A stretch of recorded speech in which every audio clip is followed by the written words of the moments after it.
বন্ধুরা, চন্দনের মিনি কিচেনে আপনাদের সবাইকে স্বাগত। আশা করি বন্ধুরা তোমরা সবাই ভালো আছো, সুস্থ আছো। আজ আমি চলে এসেছি আরো একটি নতুন রেসিপি নিয়ে। আজ আমি আপনাদের বানিয়ে দেখাবো রায়তা। এই রায়তার জন্য কি কি উপকরণ লাগছে বন্ধুরা, ভিডিওটি স্কিপ না করে পুরো ভিডিওটা দেখতে থাকুন। চলুন তাহলে কিভাবে রায়তা আমি বানাবো। এখানে 150 গ্রাম আমি টক দই নিয়েছি, দেখতে পাচ্ছেন বন্ধুরা।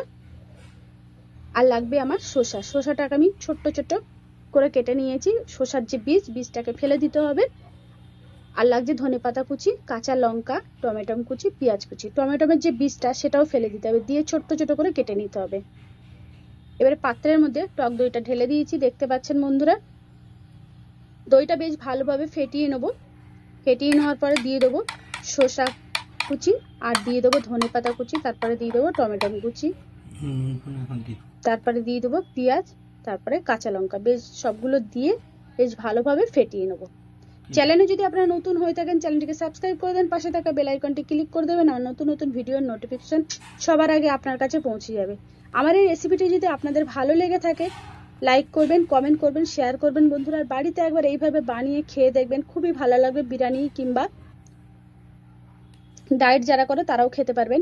দিয়ে দিলাম স্বাদ মতন বিট নুন, স্বাদ মতন লবণ,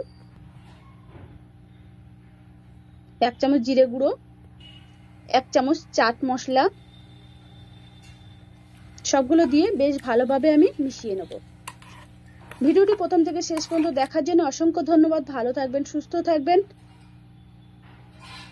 বাড়িতে একবার বানিয়ে খেয়ে দেখবেন বন্ধুরা।